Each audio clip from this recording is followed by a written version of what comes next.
वो क्या करते हैं, दूसरों को भी मार्ग दिखाते हैं। जो सच्चा और अच्छा मार्ग होता है वही मार्ग गुरु दिखाते हैं, ताकि उस मार्ग पर बढ़ते बढ़ते हमें क्या हो जाए, मोक्ष की हो जाए। देव, गुरु और धर्म, ये तीन तत्व त्रयी है। तत्व की तीन त्रिपदी है, और इस तीन त्रिपदी को सही रूप से सार्थक कौन करता है, गुरु ही करता है। गुरु मध्य में इसलिए है कि वो जो अपने देवों के विषय में जैसा उसने जाना है, जैसा समझा है, देव कौन है, हम कौन से देवों को मानते हैं, यह सब कौन बताता है, और देव का स्वरूप गुरु बताते हैं, और धर्म में स्थिर भी कौन करते हैं, गुरु ही करते हैं। तो गुरु हमारे जीवन के अंदर कितने महत्वपूर्ण होते हैं। कहते हैं कि सद्गुरु पावन पद कमल, भ्रमर रूप जिय ध्यान, जो निश दिन निपट्यो रहे, पाए पद निर्वाण, भविक जन पाए पद निर्वाण। सद्गुरु पावन पद कमल, यानी सद्गुरुओं का चरण रज पावन पद कमल, पंकज के समान सद्गुरु के चरण होते हैं। जिस पंकज यानी जिस कमल पर कौन मंडराता है, भंवरा सदैव मंडराता है, पूरा गुंजारा करता है। अदानिये मथो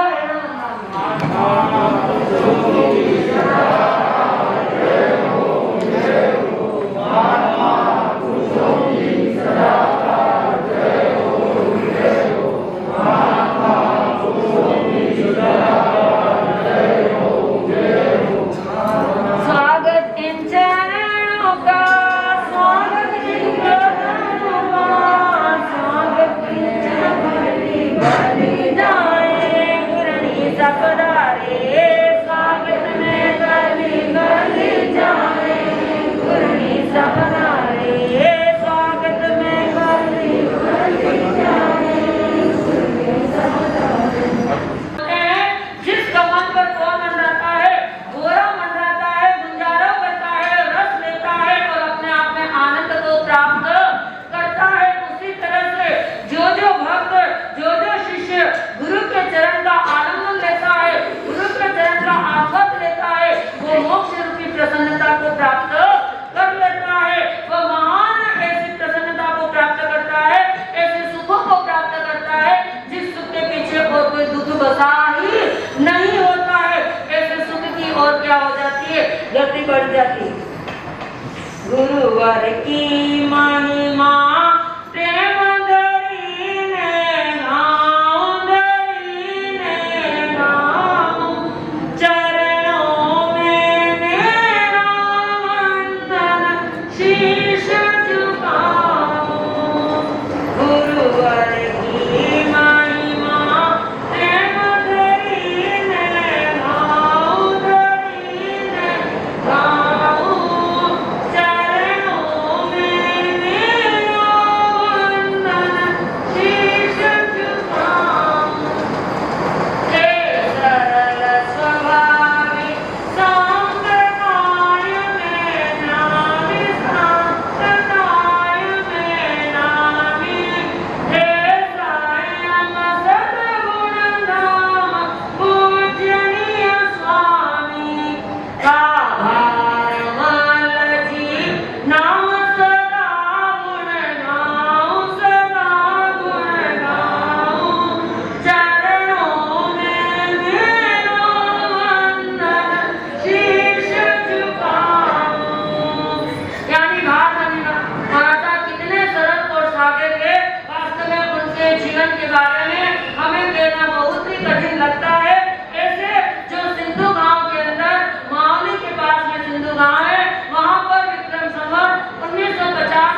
परिस्थिति नहीं है।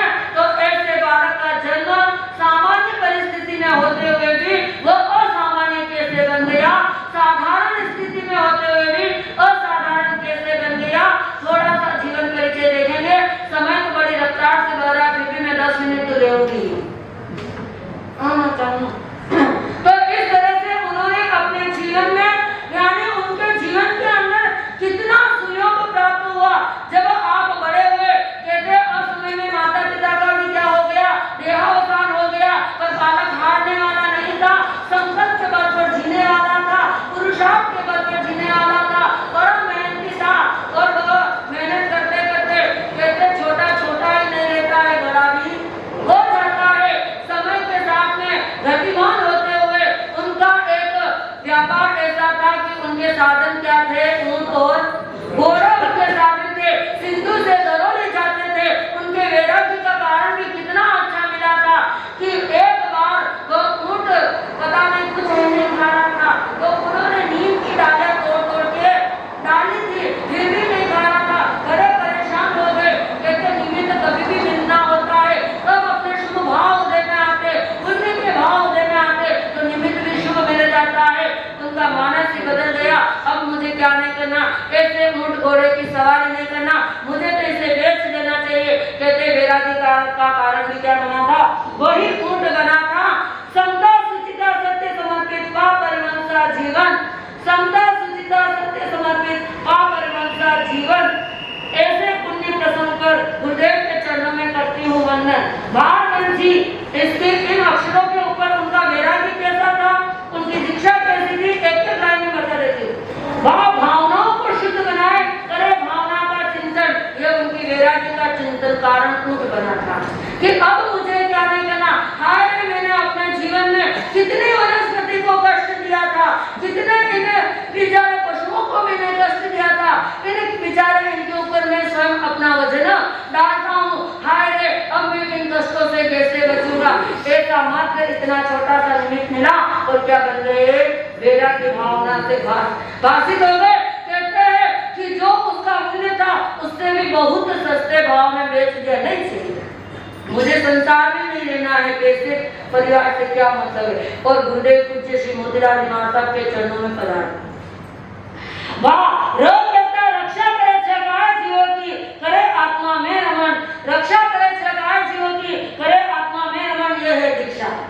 ममकार अहंकार से दूर रहे, ममकार अहंकार से दूर रहे, वही मोहे जनता का मन, ममकार अहंकार से दूर रहे, वही मोहे जनता का मन। यह उनकी प्रवचन शैली थी। कहते लोग ऐसे कहते थे, यह कभी भी जीवन के अंदर कभी भी पाठ कर बैठ नहीं सकते हैं, और बैठ भी गए तो प्रवचन कभी दे पर। लेकिन ये बात मैंने पहले भी कही, जो पुरुषार्थी होता है, जो संकल्प बली होता है, जो मन में एक बार ठान लेता है, उसके कार्य कभी भी अधूरे नहीं होते। उन्होंने अपने जीवन को उस ज्ञान के साथ में ऐसा लगा दिया, उसके पीछे ही पड़ गए कि जब तक मुझे ये नहीं आएगा तब तक मुझे ये नहीं करना है, इतनी। और जब वो प्रवचन देते थे तो कहते हैं हमारी जैन बंधु की जैन सभा तो क्या, जैन जैनेतर अन्यत्र, उनके सभा के अंदर तो हरिजन गाड़री आदि भी सब अपने खेत के किसान आदि भी क्या करते थे, हल छोड़ करके, चरस छोड़ करके, रहट छोड़ करके, जो ही उनका प्रवचन सुनाई देता सब भाग भाग करके क्या करते थे, गुरुदेव के प्रवचन सुनने के लिए। इतने मधुर सात्विक और सरल भाषा के अंदर आप क्या करते थे, प्रवचन देते थे। तो ऐसे प्रवचनकार बने थे। लोग कहता है लगन ललक हो मुक्ति की, करे गुरु की भक्ति, लगन ललक हो मुक्ति की, करे गुरु की भक्ति। वो ऐसे सेवा भावी, जिस प्रकार से सेवा के नाम में नंदी सेन आता है, उससे कम इनका भी नहीं आता। इन्होंने इतनी सेवा की कि उस सेवा की हम क्या नहीं कर सकते हैं, हम उस सेवा की हम परिभाषा भी नहीं कर सकते, उस सेवा के हम गुणगान भी नहीं कर सकते थे। रहते बड़े स्वच्छ, इतने स्वच्छ रहते थे, उन्हें बिल्कुल गंदगी पसंद नहीं थी, उन्हें बिल्कुल गंदा रहना पसंद नहीं था। पर लेकिन जब किसी दूसरों की सेवा का अवसर आता तो वो कितनी भी रुग्णता होती तो क्या नहीं करते थे, घृणा नहीं करते थे। कितने भी रुग्ण क्यों न हो, उनकी सेवा में इतना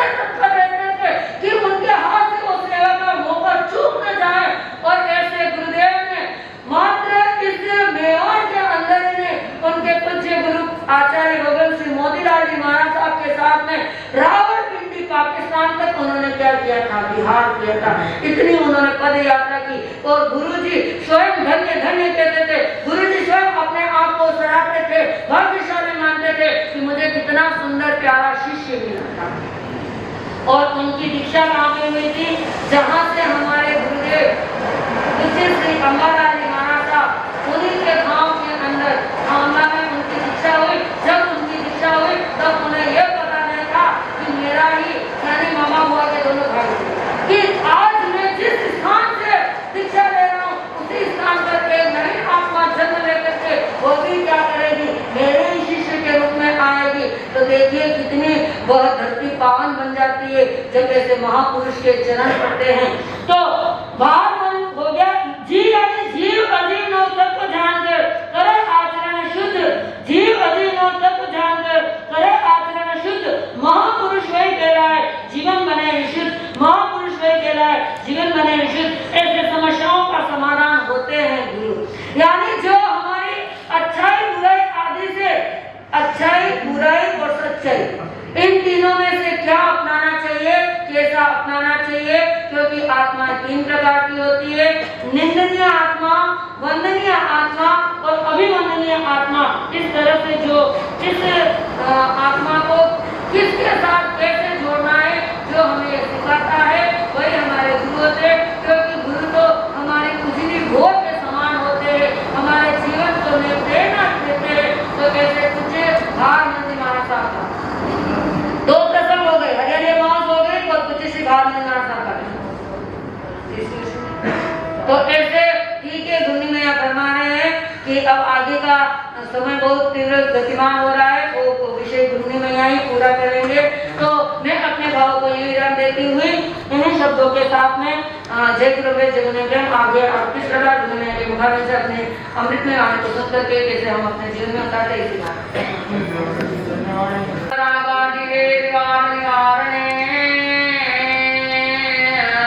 योगिनाथाय महावीरायताय आरहते योगिनाथाय महावीरायताय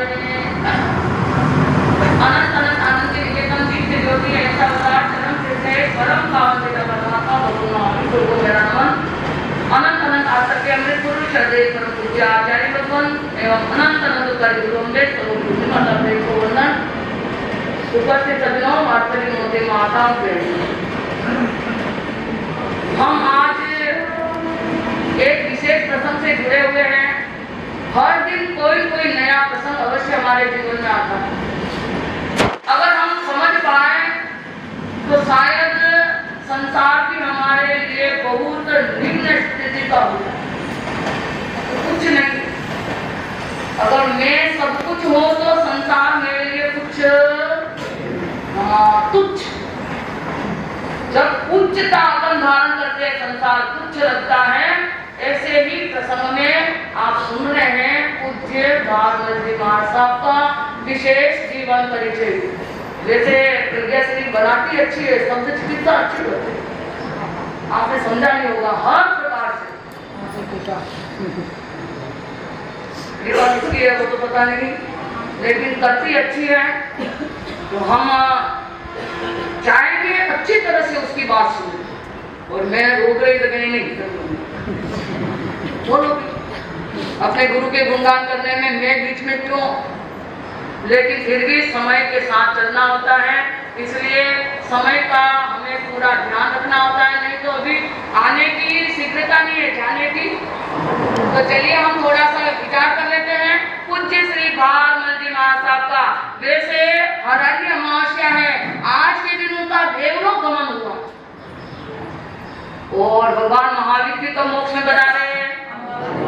देखो ना कि गोरी काली गोरी अमावस ने अपनी देशी भाषा बोले ना, काली गोरी अमावस ने तो अपना घर भी नहीं छोड़ो, घर भी नहीं छोड़ दो। ये तो तीनों लोग नहीं छोड़, भगवान महावीर तीनों लोगों ने छोड़ दिए, अपने अंधारा में डाल दिया। अगर अंधेरे में डाल दे तो, लेकिन महापुरुष जब आता है प्रकाश लेके आता है और प्रकाश छोड़ के जाता है। सूर्य आता है प्रकाश लेके आता है, जाता है तो क्या अंधेरा छोड़ के जाता है। ये अमावस्या कैसी अंधेरी है कि उजाली है? ये तो अंधेरी है, लेकिन अंधेरे में भी उजाला कर दिया। ऐसे भगवान महावीर वो अनेकों बहुत सारे प्रसंग जुड़ते हैं। पूज्य केवल मुनि जी महाराज साहब भी अमावस्या के दिन, तो हम तो सबको नमन करते हैं, क्योंकि केवल मुनि जी महाराज साहब मेरे गुरु माँ के भाई थे, भाई बहन। वो भी कोशिश करते थे, ये भी कोशिश करते, साथ में वैराग्य अवस्था में पूज्य मोतीलाल जी महाराज साहब के साथ ही रहे थे। केवल मुनि जी महाराज साहब, गुरु माता प्रेम और इंद्रमल जी महाराज साहब, मदन मुनि जी महाराज साहब, सब उनके ही। और इधर और कहते तो आपके नाना लाल जी महाराज भी मोतीलाल जी महाराज साहब के शिष्य पक्का। लेकिन ये विशेष प्रसंग मैं आपसे अभी नहीं कह पाऊंगी, कभी कभी इसका प्रसंग आएगा तो उसके विषय में जानेंगे। तो कहने का अर्थ है बहुत सारे प्रसंग हमारे साथ जुड़ जाते हैं। तो ऐसे अमावस्या के दिन बहुत सारे, और गणेश लाल जी महाराज का भी अमावस्या हमारे कर्नाटक के जहाँ से हम इतना विचरण करके आए हैं, तो कुछ उनको तो जान पाए तो उनकी अमावस्या। और अमावस्या किसके लिए अंजारी है? सबके लिए उजाली। तो ऐसी आज विशेष रूप से अमावस को अगर नवाजा है तो हरियाली अमावस, क्योंकि बाहर बारिश से सब हरा हरा लोग हो जाता है, हमारा जगत हरा हो जाता है, शुष्कता मिट जाती है, और क्या आ जाती है? उष्णता मिट जाती है, शुष्कता मिट जाती है, और क्या आ जाती है? स्निग्धता आ जाती है। हमारे जीवन को भी ऐसा स्निग्ध बनाए। लुए गई, गर्मी गई, और कौन सी ऋतु आ गई? ये वर्षा ऋतु आ गई। लेकिन ये प्रकृति तो हमारे से रूढ़ी हुई, अच्छी तरह बरसती हुई, यानी मौसम अच्छी तरह से हमारे को प्रभाव नहीं देता है। ये न मालूम क्यों रूठ गई है। इसलिए रूठ गई है, किसलिए रूठ गई है? कि हमारी प्रकृति हमारे वश में नहीं रही है, तो ये प्रकृति भी हमारे हाथों से निकल गई। तो हम भारत साहब का विषय सुन रहे हैं, और करना भी वही चाहिए। सबको नमन करेंगे जो भी इस स्थिति को अमावस के दिन नहीं, लेकिन कोई भी अमावस के दिन बहुत सारे गणेश लाल जी महाराज साहब है, केवल मुनि महाराज साहब है, सब जो भी हुए वो सब क्या अमावस के दिन के ये अमावस नहीं है, कोई और भी नहीं। तो इस अमावस के दिन जिसका देवलोक गमन, उसका पहला चरण हमारे प्रज्ञाश्री जी आप सुन चुके हैं, वैराग्य का, कि उनको वैराग्य कैसे आए। पहला चरण अगर अच्छा है, प्रारंभ अच्छा है, तो अंतिम अच्छा होगा कि नहीं? और आप देखिए पूज्य मोतीलाल जी महाराज साहब के श्री चरणों में आए थे तब अनपढ़, अक्षर का ज्ञान भी नहीं था। गुरुदेव क्या करना चाहिए? गुरुदेव ने कहा बहुत कुछ कम करना, बहुत ज्यादा, थोड़े से हम अधिक कर सकते हैं, लेकिन अधिक करेंगे तो थोड़े से ही रह जाएंगे। तो पूज्य मोतीलाल जी महाराज ने कहा तो गुरुदेव मेरे को वैराग्य तो है, पर वैराग्य का ज्ञान नहीं। मैं संसार को ऐसा तुच्छ मानता हूँ, उसके अंदर कोई प्रभाव नहीं है, मेरे को भी रुचि नहीं है, लेकिन अब इस संयम के मार्ग पर बढ़ूं तो संयम जैसे घूंगी। तो गुरुदेव ने कहा अवश्य है, तुम्हारा मन ही अगर इसके साथ जुड़ गया है, अब वो हारेगा, तुम जीतेंगे नहीं जीतेंगे। तो गुरुदेव कोई उपाय बताइए कि मैं जल्दी से जल्दी क्या चाहिए, आवश्यक क्या है? बोलो, हाँ बोलो ना, आपको याद हो तो। आवश्यक प्रतिक्रमण है, प्रतिक्रमण के बिना दीक्षा आज के समय में, पहले तो शेराने सोते थे ना, तो ओके पात्रे साधु का भेष लेकर के सोते थे। अरे नींद में भी, सपने में भी अगर ऐसा हो जाए कि मुझे दीक्षा लेना, तो उठ करके तुरंत ही दीक्षा लेना, फिर आगे ज्ञान करते रहना। तो आवश्यक में कितने आवश्यक गिनाए हैं? 6। आपसे पूछूंगी तो बहुत समय लगेगा बोलते, इतने होना तो कौन बोले, सब एक दूसरे का मुंह देखेंगे। इसलिए मुझे आपसे नहीं बोलते, आवश्यक 6 है। और 6 आवश्यक में भी पहला आवश्यक कौन सा है? सामायिक। और सामायिक में भी पहले कौन है? अभी अरे पहले इच्छा कारणम का पाठ है। ये संक्षिप्त आलोचना पहला, यानी यह हमारा छोटा प्रतिक्रमण।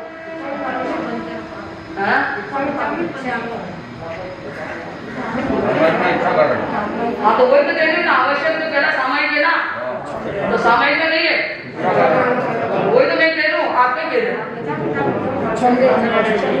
भाई आप बहुत ऊंचे चढ़ गए, मेरे को इतना ऊंचा जाना, नींव हाले न छत डाले, ऐसा काम ना करो।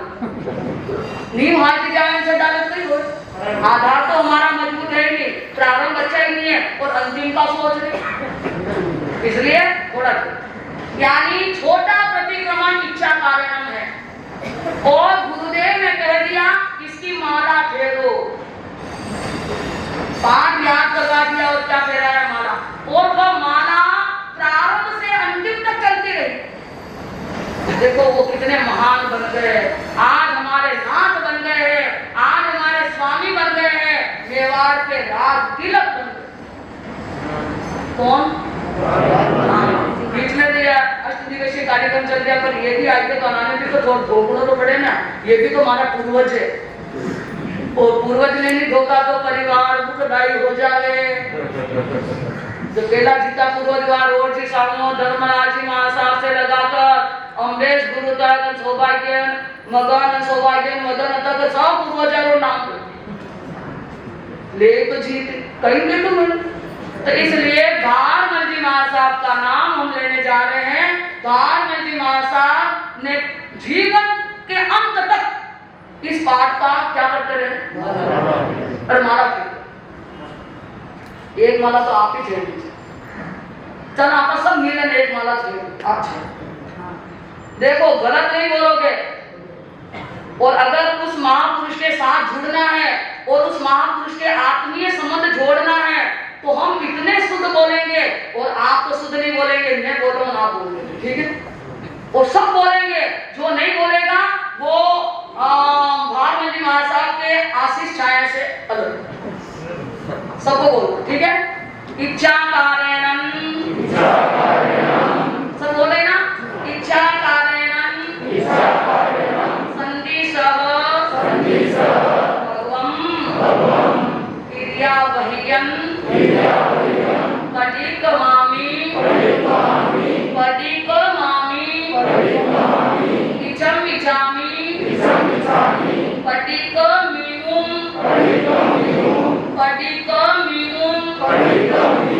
क्रियावह्याय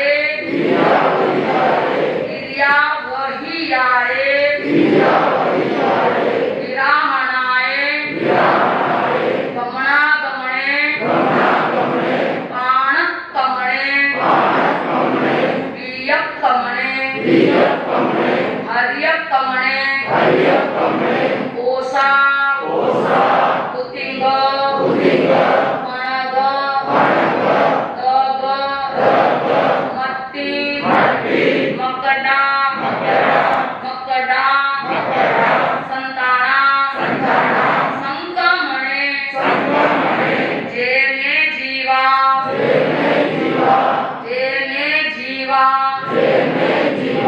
विराहिया एगिंदिया मैं गन बोल एगिंदिया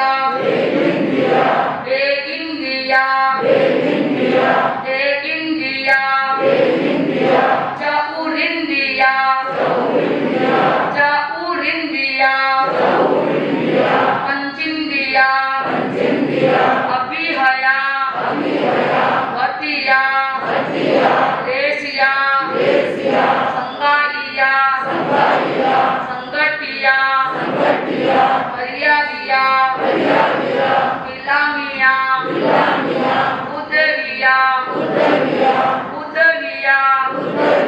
ठाणा ओ ठाणन संकामिया जीरियाओ गौरविया तस्स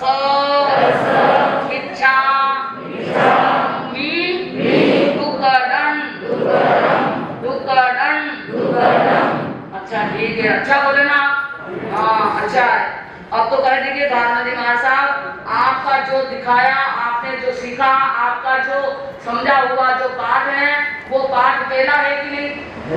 हाँ, तो इस पाठ को जितनी बार दोहराओगे, छोटा पाठ है, इससे सारे आलस, सारा प्रमाद, सारे नहीं करने की इच्छा सब समाप्त हो जाएगी। कम से कम इसको 5 बार पढ़ो।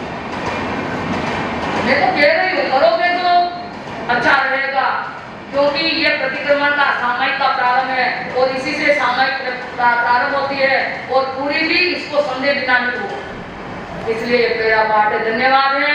मैं पूज्य श्री भारमल जी महाराज साहब के साथ साथ उनका तो है ही है, आज का दिवस वो भी स्वर्ग में कहीं तो होंगे, तो उनके लिए हम प्रार्थना करते हैं कि आपका जीवन हमारे लिए प्रेरणादायी बने, हमारे लिए मार्गदर्शक बने और हम आपको धवल आकाश में, आध्यात्मिक आकाश में आपका दर्शन करते रहें और हम आपके साथ एक एक कदम बढ़ते हुए निश्चय ही एक साथ मिलने का भाव रखते हैं।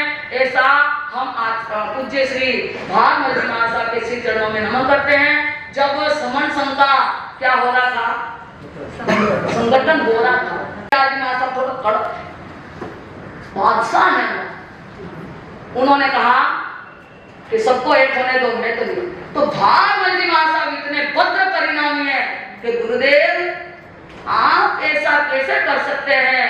अगर हमारा सारा श्रमण समाज एकीकरण के एकता में बंधने जा रहा है, तो भारमल जी महाराज साहब ने कह दिया कि आप ऐसा नहीं करोगे, आप आचार्य हैं, हमारे आचार्य हैं, मेहमान के आचार्य हैं, लेकिन आखिर तो अंत आचार्य के पद में नहीं, आपको मानना पड़ेगा, स्वीकार करना पड़ेगा, आपको अपना पद त्यागना पड़ेगा और क्या करना पड़ेगा?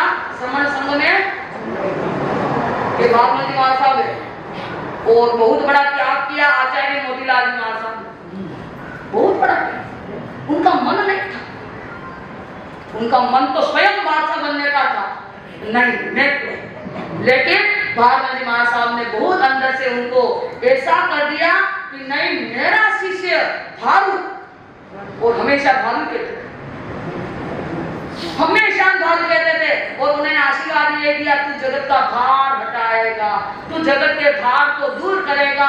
हे भारू, आज तो दुनिया तुझे भारू भारू का करते हैं। मोतीलाल जी महाराज ने भूल के सो और चेला ने के, अरे भाई हाँ एक जगह जा रहे थे तो बच्चा बोल के अंदर, अरे भाई भारूबा आया। आगे तो मोतीलाल जी महाराज बता रहे, लेकिन भारूबा ने सोचा, इतना शरीर भारी, फिर भी बिल्कुल आलस नहीं, बिल्कुल प्रमाद नहीं, दोनों हाथ में लकड़ियां और दोनों हाथ में पात्र लेके गोचरी लेके आ जाते।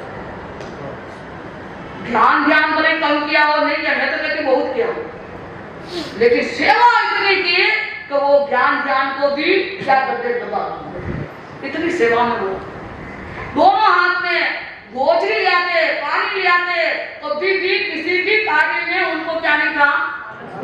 प्रमाद नहीं, आलस नहीं, गुरु के इशारे में वो क्या है, उनका इच्छा पूरी करती।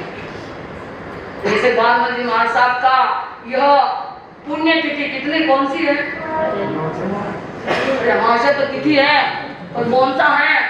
2018 में देवलोक हुए थे राजकरेड़ा में, तो 2000 राजकरेड़ा में तो हो ध्यान हो गया। 2018 में देवलोक हुए और अभी 2082 चल रहा है, आपको ध्यान है कितने वर्ष हो गए?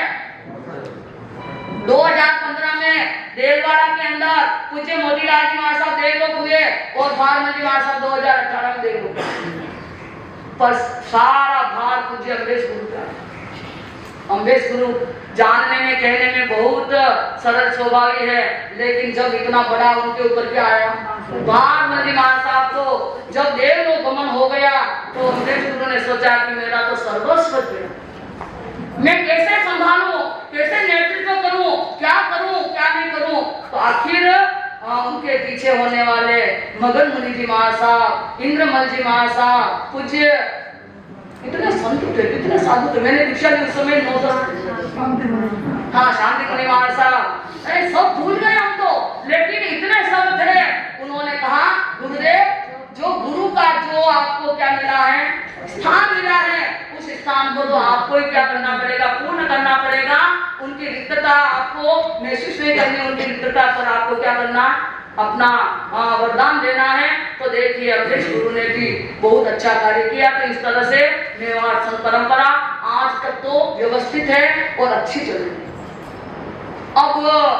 अब आगे अगर हमारा सहयोग पूर्ण रूप से नहीं होगा, हम अगर नहीं चाहेंगे कि हमारे अंदर से कोई ऐसा विरक्ति भाव ले और इस पाठ के ऊपर, इस घाटी के ऊपर अगर वो आने का प्रयास नहीं करे तो धीरे धीरे क्या हो जाएगा। हाँ, ये तो जिम्मेदारी आप सब समाज की समझो। जो उठेगा वही बढ़ेगा और वही प्राप्त करेगा। पहले उठो, बढ़ो, चढ़ो और पहुंचो, ऐसा। तो इस तरह से बहुत अच्छी बात है। मैं आज का विषय जो है, वैसे आज के विषय को ध्यान में रखते हुए जहर पर गुरु अम्बेडकर, जहर पर रोज स्वामी ने की पूरी महर, जहर पर रोज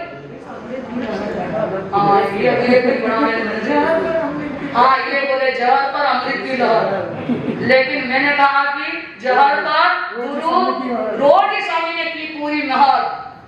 अब ऐसे ऐसे देखो, एक दिन वैसे तो बहुत उनकी घटनाएं हैं, लेकिन कुछ घटनाओं को जानना बड़ा आवश्यक है। क्योंकि आज हम खाने में जितना वक्त लगाते हैं ना, उतना भोजन में लगाते हैं, उतना भजन में। और भोजन अगर बढ़ेगा तो भजन घट जाएगा, और भजन बढ़ेगा तो भजन भी कम हो जाएगा और भोजन भी कम हो जाएगा। 3 बार भोजन भजन एक बार, उसमें भी आ गए झंझट हजार।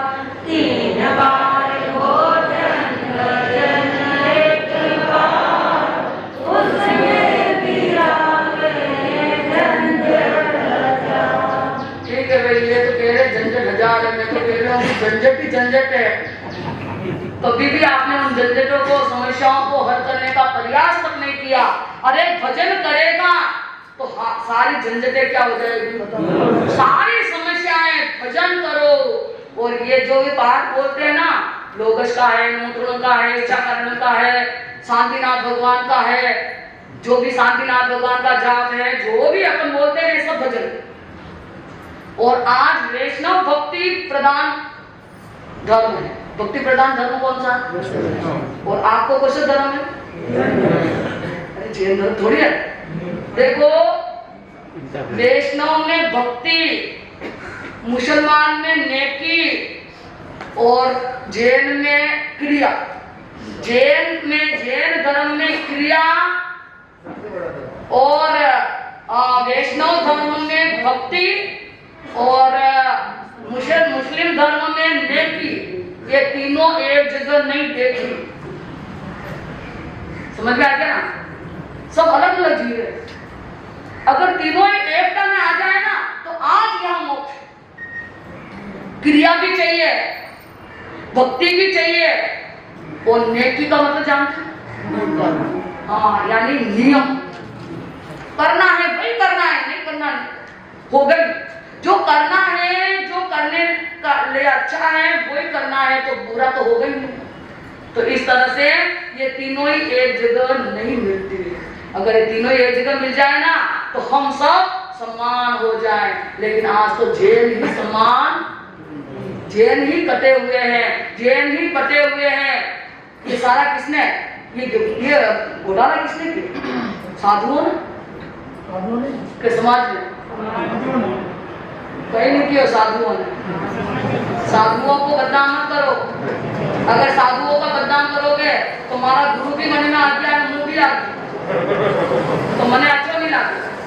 इसलिए जो सब टेढ़ा मामला, ये सब विवाद, सब कुछ किया तो आज समाज वालों ने किया नहीं किया? अगर आपकी आवाज एक हो, नहीं मत बोलो, आप छोड़ दे, मेरे को पता। अगर समाज की आवाज एक हो और वो एक ही चाहे, कितने भी साधु आए न जाए, आएंगे हम भी जाएंगे, लेकिन हम धर्म के साथ रहेंगे। लेकिन अपन तो साधुओं से जुड़ जाते हैं। हाँ ये मेरा भाई छोड़, बस धर्म से नहीं जुड़ते हैं, इससे जुड़ जाते हैं। इसलिए हम अलग अलग हो गए। कोई कहता है कि स्थानकवासी धर्म अच्छा है, कोई कहता है कि मंदिर वाले पहले हैं, दिगंबर कहते हैं नहीं नहीं तुम मत लड़ो, हम सबसे पहले हैं। और तेरा मंदिर तो बेचारे ऐसे ही कह रहे कि माँ तो कन्नू निकलिया, वे तो बहुत ही बातें, वे तो जुड़े नहीं, वे तो माँ 2200 में निकलिया, 2200 में निकले पहले ना। तो अब श्वेतांबर पहले हैं कि दिगंबर पहले हैं? और श्वेतांबर में भी कितने परंपरा, श्वेतांबर में स्थानकवासी है वो मूर्ति पूजे, और स्थानकवासी में भी कितनी परंपरा है। देखो आंखें खोलो, ये सब बिखेड़ा किया किसने? ये सारा बिखेड़ा समाज ने तो खड़ा किया। अगर समाज की आवाज एक हो, समाज का विचार एक हो, नहीं हम ऐसा नहीं करेंगे, ये हमारा धर्म नहीं है, तो बोलो कोई भी साधु विवाद नहीं कर सकता है। कर सकता है अरे तो मेवाड़ वाले बैठे रहो, पूरा मेवाड़ सुन ले, नहीं मारो सुन ले, मैं बैठू। यहाँ पर कितने आएंगे? लेकिन हमको हमारी परंपरा से जुड़ा रहना है, हमको हमारे धर्म से जुड़ा रहना है। बाकी सब जो करे उसके साथ जैसा हो वैसा कर लेना है, लेकिन दो बातें कभी भी छोड़। तो बोलो विवाद होगा, टुकड़े होंगे, कोई किसी के साथ जुड़ा हुआ है, कोई किसी के साथ जुड़ा हुआ है, कोई महावीर के साथ तो कोई नहीं, महावीर तो अकेले ही है, आए तो जन्म लिया तो अकेला, दीक्षा ली तो अकेले, अकेले नहीं दी दीक्षा, मोक्ष में गया तो अकेला, कोई साथ नहीं। हर तीर्थंकर दीक्षा लिए तब भी कोई कोई साथ में हुए। भगवान ऋषभदेव ने दीक्षा ली तो उनके साथ में उनकी दो होते ना, तो साथ में दीक्षा जन्म लिया और दीक्षा ली तो भी बहुत सारे साथ में थे, और देव मोक्ष में जाने तो बहुत सारे थे, पर भगवान ही एक अकेले है और उनके साथ हम भी नहीं जुड़ सकते। तो महावीर से हम जुड़ते नहीं है, महावीर की जयकार करते नहीं है। आपके मन में बड़े कोई से भी गुरु हो, लेकिन मन में रखो बिखेड़ा समाज में मत करो। आपके गुरु के साथ आपका मन से जुड़े रहो, लेकिन समाज में एकता बनाए रखो। तो हमारा हम सब एक हैं और हम सब जैन हैं। अगर ऐसा आप पीड़ा उठाते हैं, ऐसे आवाज करते हैं ना, तो वास्तव में हम सब एक हो जाएंगे और सरकार भी हमारी क्या सुनेगा ना। तो ये सब किसको दोष देना? अब आप संभालना इस बात को, हम नहीं। आजकल कोई न्याय नहीं, नीति नहीं, कोई व्यवस्था नहीं, कोई नियम नहीं, कोई भी समाचारी नहीं है, संघ की समाचारी नहीं है, समाज की समाचारी नहीं है। पहले तो पंचायती भी करते थे, और जो गलत काम करता उसको दंड भी दे। आज तो कुछ भी नहीं, आज तो जैसा जिसका मन चाहे वैसा। इसलिए थोड़ा सा तो समझना चाहिए कि महावीर का और हमारे धर्म का क्या मार्ग है, उस मार्ग के अनुसार चलना है। मैं बात कहने चाह रही हूँ कि जहर पर भी महल, पूज्य रोजी स्वामी ने आज के पहले लोका शाह जी को भी विरोधियों ने क्या दिया, अंतिम में जवाब दे दिया कि मर जाए तो ठीक। लोका शाह जी को जब जहर दिया, भोजन आहार लेके आए, भोगने के लिए बैठे, तब रोमझुम करती हुई पद्मावती देवी आई और कहा यह आहार आप नहीं भोगे, मैं इसको ले जाऊं। तो पूज्य लोका शाह जी ने कहा नहीं, जिसने मुझे यह आहार बेराया है, इस आहार का और उस बेराने वाले का अपमान नहीं कर सकता। उसकी प्रसन्नता के लिए मुझे ये स्वीकार है। और वो आहार भोगते ही परम धाम स्वर्ग सिद्धांत, कौन? वही बात पूज्य श्री रोजी स्वामी के साथ में भी हुई। पूज्य रोजी स्वामी के साथ में भी वही, क्योंकि वह समय और वह काल ऐसा भयंकर चल रहा था। अभी मैं नहीं कह सकती हूँ, कोई भी हमारे विरोध में हो सकता है, लेकिन रोजी स्वामी का जो समय था, जो मेवाड़ में वो विचरण कर रहे थे, उस समय एक और विरोधी दल प्रारंभ हुआ। बोलू कि नहीं? इन्हें भी मारो बात इन्हें भी अच्छी नहीं लग सके, इसलिए किसी ने उनको मारने के लिए कोई दूसरी परंपरा वालों ने उनको क्या दे रहा है, जहर देना दिया, मर जाए तो फिर हमारा चलेगा। ये बात मैं खुले में नहीं बोल सकती ना, मुझे बोलने की गुरु की आज्ञा नहीं। अगर आप इस बात को समझ सकते हैं तो समझ सकते, और अलग से आपको समझना है, सुनना है तो अलग बोल सकते हैं, सभा में कायदे से बोल सकते। इसलिए कहने का अर्थ पूज्य रोजी स्वामी को पता है कि मेरे को बड़े प्रेम से, बड़ी मनुहार से ये ले जा रहा है, इसका मतलब कुछ न कुछ तो है। फिर भी रोजी स्वामी ने उनकी प्रसन्नता के लिए कि इनकी प्रसन्नता इसी में है, तो मैं इसकी प्रसन्नता में बाधक नहीं बनूं, ऐसा सोच करके उन्होंने आहार लिया।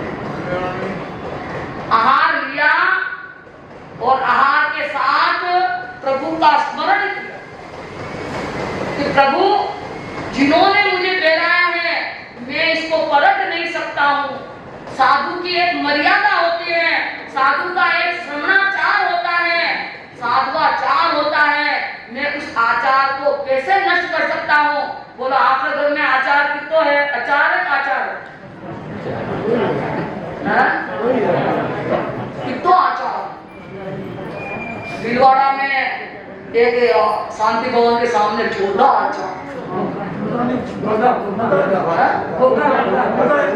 होगा है, आप तो जानते हैं, तो ये छोटा आचार हाँ होगा। तो ऐसा आचार वहां पर कितने किस्म का आचार मिले, कितने प्रकार का आचार। आपके घर में कितना आचार मिले, और वो आचार कई काम आए। समझ में क्या?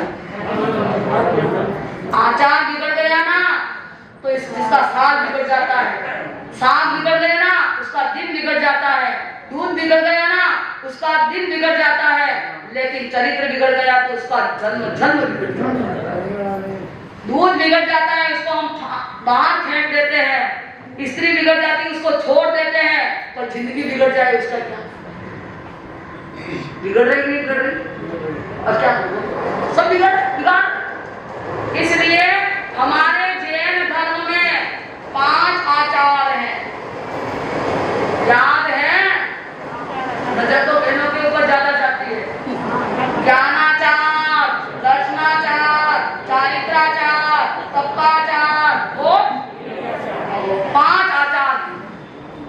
और 5 आचार में से भी एक भी आचार का नियम छोटा सा भी खंडित होता है तो हम पंचाचार के नियम से नष्ट हो जाते हैं। मेरी बात नहीं कह रही, ये ऐसे महापुरुषों की बात है। हम तो क्या कर रहे हैं, क्या नहीं कर रहे, टपली वाला खेल है, कुछ भी हमको स्वयं को समझ भी नहीं आता है कि हम कितने अन्य मार्ग पर चल रहे हैं। लेकिन रोजी स्वामी ने तो ऐसा कह दिया कि दोष लगा करके जीना व्यर्थ है और मर जाना आज भी निर्दोष, मर जाना निर्दोष जी करके आज ही मरना अच्छा, इसलिए दोष लगाना मेरा धर्म बिल्कुल। इसलिए उन्होंने समझ लिया कि बस मुझे साधुआचार में रहना है, साधुआचार को थोड़ा सा भी धक्का लगा तो मेरा जीवन खिसक जाएगा, गिर जाएगा। इसलिए उन्होंने क्या कर लिया, भगवान का स्मरण किया, आहार लाए ना, आहार लाए, भगवान का स्मरण किया और प्रभु से कहा कि प्रभु यह आहार मैं आपकी कृपा प्रसाद समझ करके, आप भोजन करते हो किसका क्या समझ के करते हो? प्रभु का प्रसाद नहीं, प्रभु का प्रसाद नहीं समझते। ये भोजन आज तो खाने पीने में तो इतना ये आडों किसका हो रहा नीचे। हमारे जैन धर्म में त्याग प्रदान की संस्कृति, हमारी जैन धर्म संस्कृति त्याग प्रदान, सादा खाना, सीधा रहना और सच्चा रहना, सादा पहनना और सादा खाना, सात्विक खाना।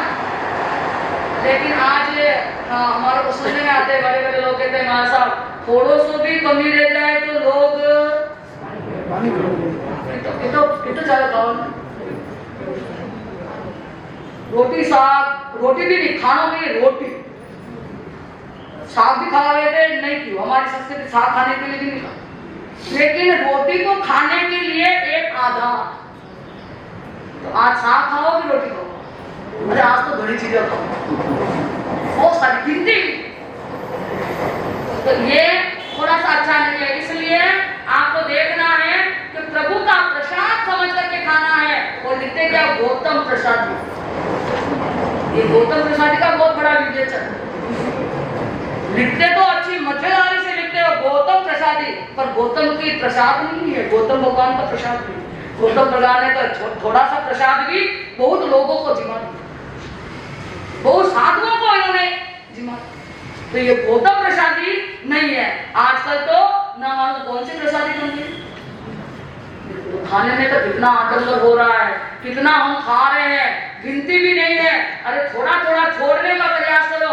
रोज जी स्वामी ने उस आहार को क्या कर दिया, और उन्होंने ये जानकर, उन्होंने ये समझ लिया कि यह आहार मेरे शरीर में जाकर के क्या अनुभव करवाता है। शुक्र, हाँ, मीरा को भी जहर पिला दिया, पर भक्ति में मीरा के जहर भी अमृत पिला। तो रोज स्वामी ने भी जहर ले लिया, और वो लोग इंतजार कर रहे कौन कि अब सूचना आए कि रोज स्वामी क्या हो गए, लेकिन रोज स्वामी ने दूसरे दिन जीवित आश्चर्य आकर के बहुत सारे लोगों ने पूछा, गुरुदेव आपकी तबीयत ठीक है, स्वास्थ्य अच्छा है, ये क्या हो सकता है?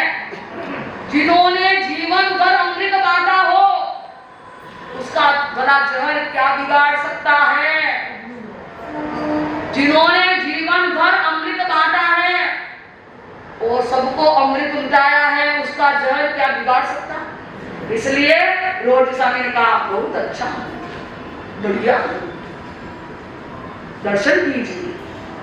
लोगों को विचार हो गया कि जहर भी आपको नहीं मार सकता। अंदर अंदर सोचो, अरे जहर क्या मारे? तपस्या और साधना की भट्टी में जहर जाकर के भस्म हो गई, उसका कोई असर नहीं, असर ही नहीं हुआ उनके शरीर में कि जहर का क्या परिणाम।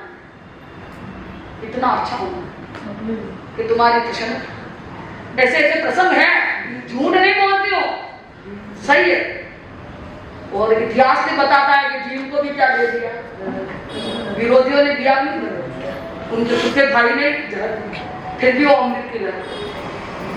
और इधर सुक्रांत जी ने भी जहर दे दिया विरोधियों ने, तो सुक्रांत जी ने बड़े प्रसन्नता से कितने इतिहास में कितने ही प्रसंग इस जहर के साथ जुड़े हुए हैं। जहर कुछ भी नहीं होता है, जहर का महत्व धर्म की होती है। जो धर्म कर लेता है, जो साधना में जीता है, जो सबके लिए सुखदायी प्रेरणादायी जीता है, उसका बोलो जहर क्या बिगाड़। इसलिए बहुत सारी बातें हैं, समय भी क्या हुआ, पूरा हुआ है, जो और बोलती जाऊं इतना वो तो केसरिया परतने के लिए क्यों बोला? अच्छा ये सार ये भी बताना पड़ेगा। अब हमारे अध्यक्ष साहब कहे तो फिर सभा दस बजे अध्यक्ष साहब कहे तो 1 मिनट 2 मिनट कर पूछ लियो, ये पूछे ये बड़ा अच्छा है, सुनता भी है पूछता भी है तो पूछना है। ऐसा है अरिष्ट ने भी भगवान ने परखने के लिए, जैसे कोई चीज परखी नहीं जाती है, साधु कभी परखता नहीं है।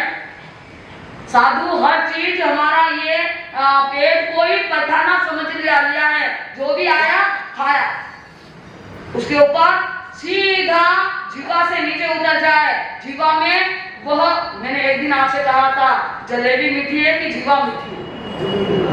अगर जीवा मीठी है तो जलेबी की जरूरत नहीं है, और जलेबी मीठी है तो जीवा खाने की क्या जरूरत।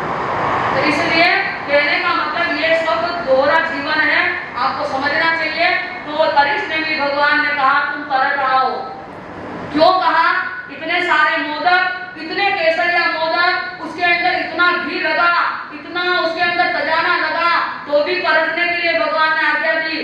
पहली बात तो सुनना है कि परखते परखते, चूरा करते करते, मोदक परखते परखते क्या होगा, इसको केवल ज्ञान भी इसी के निमित्त से होगा, प्रथम तो। और दूसरा यह है कि यह आहार ग्रस्त के लब्धि का है। किसकी लब्धि का? कौन है ग्रस्त इसमें? कृष्ण महाराज ग्रस्त है, इसलिए उनकी लब्धि से मिला। तो ये आज किसी के काम में आए। ग्रस्त की लब्धि का आहार कोई साधु के सेवन में नहीं आता है, इसलिए इसको परखना ही होगी। तो भगवान ने परखने की क्या देखी? तो ऐसे बहुत सारे हैं। बहुत अच्छा है, आपने सुना है, समझा है, और भी सुनते रहो, लिखते रहो।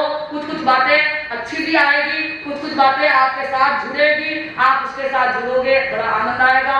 यहाँ आनंद, आगे भी आनंद, सर्वत्र आनंद हो, ऐसी मंगल कामना गुरु वंदे सौभाग्य को नमन करके, पुण्य माता प्रेम का आशीर्वाद लेकर के उनसे नम्र निवेदन पूर्वक प्रार्थना करेंगे।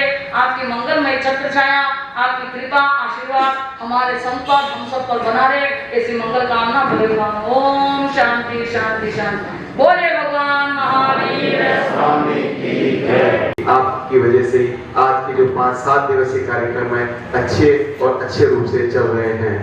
आज की जो नौकारसी प्रभावना गौतम प्रसादी का लाभ आपने ही दिया है। पुनः आपका खूब खूब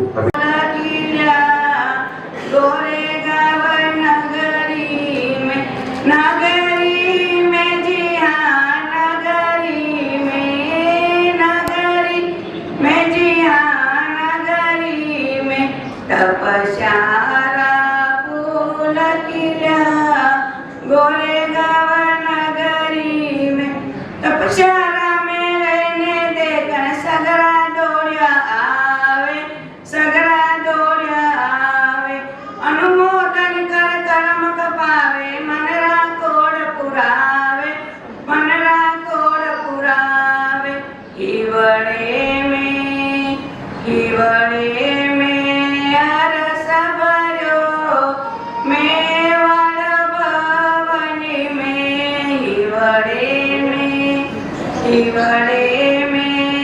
रस भरो, मेवाड़ भवनी में तपस्या